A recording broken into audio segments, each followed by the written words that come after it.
Hey. Hi, guys. Welcome back. All right, let's get into this, shall we? I feel like for this collective message, should go with, I don't know, a more abstract deck. I'm feeling more artistic. We've got the Empress. Did come out sideways. This Empress has got the head of a cat. She's got kind of like right kind of like midline center, kind of like I would say solar plexus region. She has like a giant eye emerging from kind of her midsection there. I'm thinking that this Empress in particular has a lot of like a strong personality of going where she needs to go, powerful amount of willpower, but she's governing it usually with, willpower is what drives us. You say, I'm going to do this, I want this. Could be the solar plexus chakra that's more activated in her. Cats are pretty independent creatures that kind of do what they want, but it looks to me like she's very much like projecting. She got her intention set on something. However, the card is sideways, so that it's going to minimize the intensity here. Whatever this is, she's got a strong independent streak. She knows what she likes. She knows who she is. We have the Ace of Cups. She knows who she's in love with. However, here's the great thing: an Empress never tries to dominate. Empresses and emperors, kings and queens, one of the things that makes them kings and queens is they know that every person, every creature should be autonomous. And so they don't ever try to force their will upon others. They let, they know what they want. They admit what they want. They go after what they want. But when it comes to infringing on someone else's personal freedom, they never do that. Even any other living being, they never do that. To me, those are the criteria that I put. I'm not saying I'm right. I'm just saying this is how I view emperors, empresses, kings, and queens. They've gone beyond, the selfishness. They've evolved beyond thoughts of only themselves. They see the bigger picture. They understand they're not the only thing in the universe, and they don't try to control others. That's what makes them great leaders. Now, again, she's sideways though. So there is a piece of her that is either saying, I see what I want. I really, really want this. And there's a part of me that maybe she is emotionally really clung onto something, or maybe she is hoping that something really wants her as well. Or maybe she knows something wants her the same way she wants them or it, but it's not coming through yet. This could be one of those situations where there's a shared energy. Somebody could have particularly long fingers. She may have really like beautiful hands, really long fingers, like piano player fingers. 9 of Cups. There's like this sweet agony in this story where our Empress wants to love somebody, but then whether or not they love her back, still there's this sweetness in just saying, yeah, but I love them. Because, emerging from the skull, from the crown, we have like these little fairy type creatures dancing about. So she's like, even at a bone deep level, I know I found someone special. I know I met something special. I know that I've come across something that is divine. And that alone is going to be beautiful. That gives me joy, just knowing that I can love this way, knowing that I found something that I love like this, whether or not it ends up in my life, whether or not, this has further implications in my life. The bottom line is it still feels good to love something. Again, what a beautiful energy. It's not always about reciprocation. It's about the act of loving is a beautiful thing. We have the Ace of Wands, and this always looks to me like somebody, you notice that we have this man who's being like, they broke the mold after they made this man. There is a particular person that she thinks is a 1 in a billion, which of course all of us are a 1 in a billion. But there's something very special about this masculine in her mind, something very powerful, something very beautiful, something about him that is perhaps very important to her. There's a reason she's passionate about him. She thinks he's the bee's knees, as they say. We have the World card. Kind of rocked her world, kind of changed her world. There's something, for an Empress to fall this hard for somebody, but not be with this person, but to know this person is that fabulous, and to say, hey, on one hand, I'm just glad they exist. They set the bar for me. I want somebody like them or better. I love knowing that they are on this planet walking this earth, whether they're mine or not. Again, true Empress statement there, right? It doesn't matter if they're mine or not. I'm just glad that they live. I'm glad that they walk this planet. That makes the world a better place. Yes, of course I want them. Yes, of course they're really special. Of course I think the world of them. They make my life better for having met them, known them, know that they exist. I'm just glad they walk this earth. I feel like this is the best version of love, where it's like, it's not to possess, it's not to say, but you have to be mine, otherwise I'm upset. She's like, no, I'm thrilled, I'm happy that they exist. Whether they know I exist or not is irrelevant. Whether or not we end up together is irrelevant. I just love knowing that this amazing person is here on this planet, making the world a better place. Empress, you're a sweetheart. Why then do we have the devil? The devil comes in and clogs up these very, very nice sentiments, right? Where's the devil coming from in this? Because that's not at all what we've just talked about. So all these other cards, suddenly this is either a new energy stepping in. This could be something in their world going on. This could be something, she's all just like, hey, I don't know that he'll ever be mine, but she does feel something, though, as if there's been this mutual understanding. But this is kind of like an Empress releasing somebody while loving them, while thinking the world of them, but saying maybe he's never going to be mine. I'm thinking of in Les Mis, Eponine singing the segment, he was never mine to lose. Why regret what cannot be? I think it's in On My Own. I think it's that particular track out of that musical, well, book / turned into musical, Les Miserables. This Temperance comes after the devil, and then the Knight of Wands. Okay, I feel like there's a whole bunch of people that thirst after this fella. I wonder if he goes into his cave sometimes and avoids everybody, because there's all this like disjointed, strange desire, passion. Everything's kind of a hot mess.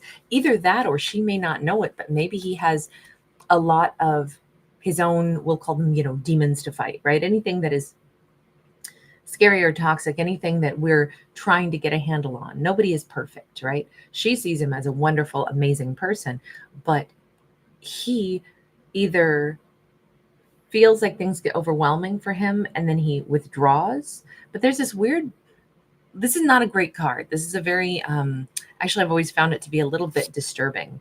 And I can't show the whole card because the statue, although it's a statue, is naked. But the statue is all disjointed. There's body parts in the wrong spots.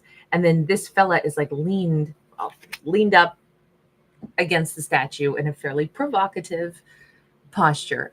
And I feel like, and we get the moon here too. A Knight of Wands, typically, they're passionate and they go after what they want. But this always gives like kind of a weird, like, how do I want to say it? Confused about love. There's like a face on the kneecap. There's a couple of, misplaced body parts. There's no limbs. There's a sense of, and it's all kind of tangled up. I don't know, this whole energy, especially about passion, love, and romance. It's like somebody's had some bad experiences in romance, particularly with lust versus, like finding maybe,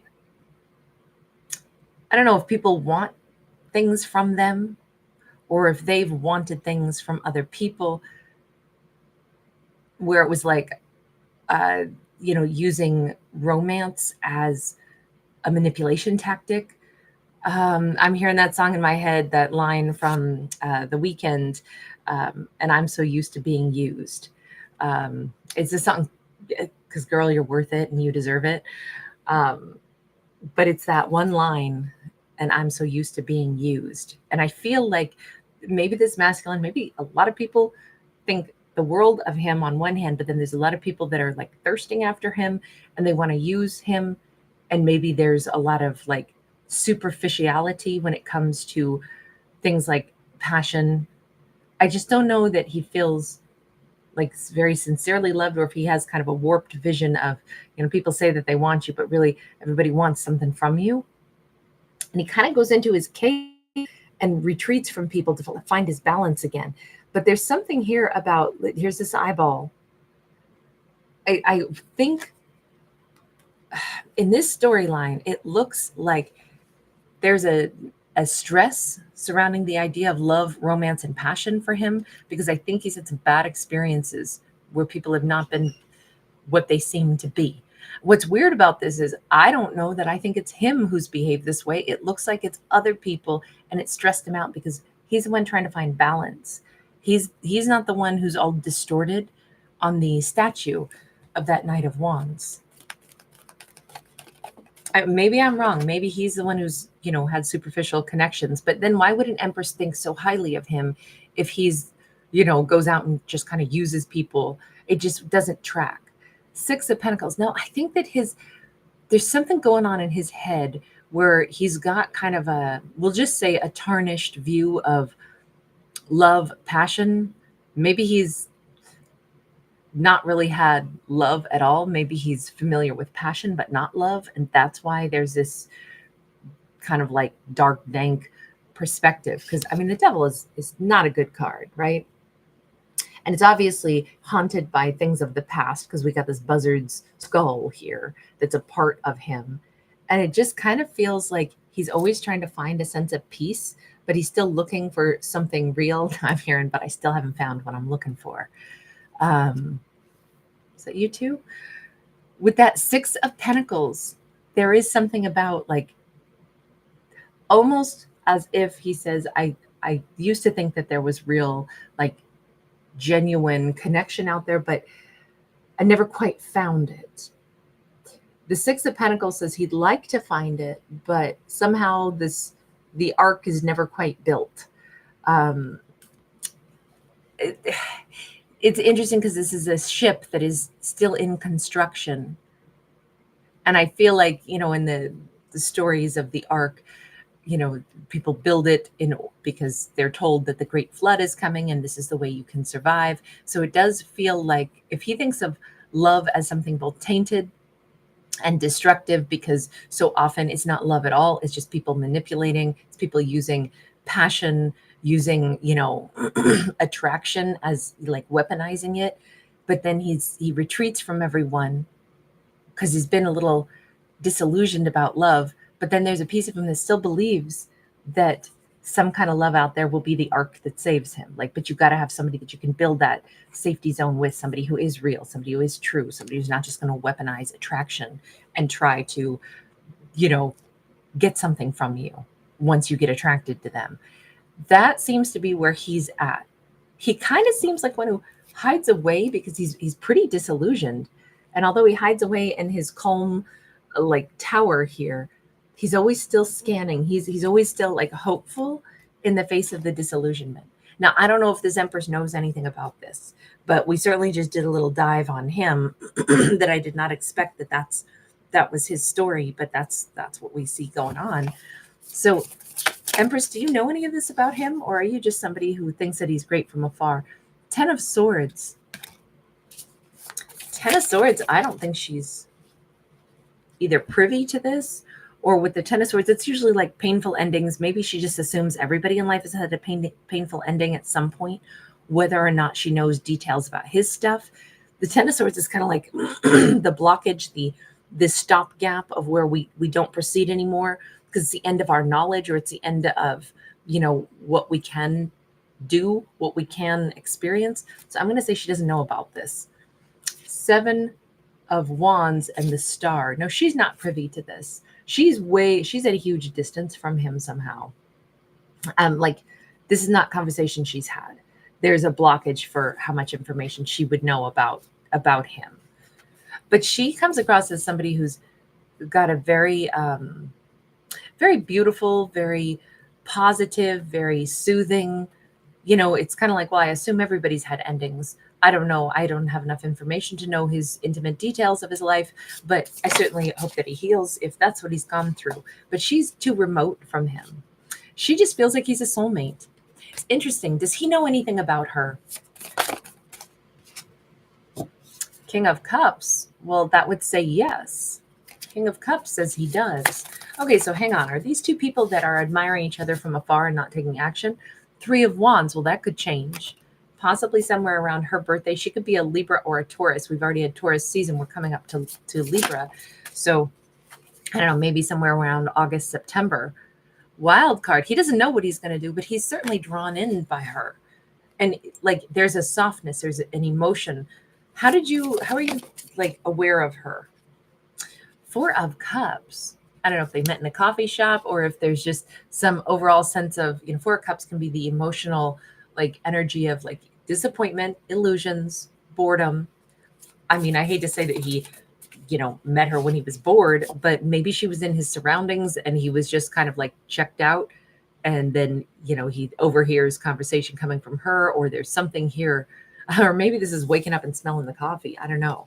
With the Seven of Swords, we definitely have some hidden energy. I don't know if this is him or her that has not admitted that you were on my radar, but I didn't say anything. I didn't let you know that you were on my radar. This could be two people that like see each other on a frequent basis, but they're not in each other's worlds. Like, let's say they both patronize the same coffee shop, and sometimes you overhear somebody having conversation with another person, and you hear something and you go, that person sounds like a nice person. But I mean, I wasn't invited in their conversation. I'm definitely not going to say that I'm eavesdropping on them. However, these two are aware of each other. There is a little bit of spying going on. Justice, Queen of Pentacles. This is like looking in the mirror. This could be somebody's like hairdresser, or I don't know, that immediately I was thinking about somebody's hair. We also have this Queen of Pentacles that is on this airplane. It makes me think that our Empress does something where maybe she travels a lot. Maybe these two cross paths when they're in each other's town, or when, maybe the Queen of Pentacles would be the Empress in the storyline. She could travel quite a bit, or something about her work or what she does is kind of like it goes out. Maybe they watch her through the mirror, like through a screen, through the looking glass. And any way we slice this, they know of her. They're drawn to her. I feel like these two had to have been interacted at some point together, right? So these two know of each other. These two are interested in each other. The Devil in the reverse. And he already knows she's not toxic. He's been able to observe enough about her to know she's not toxic.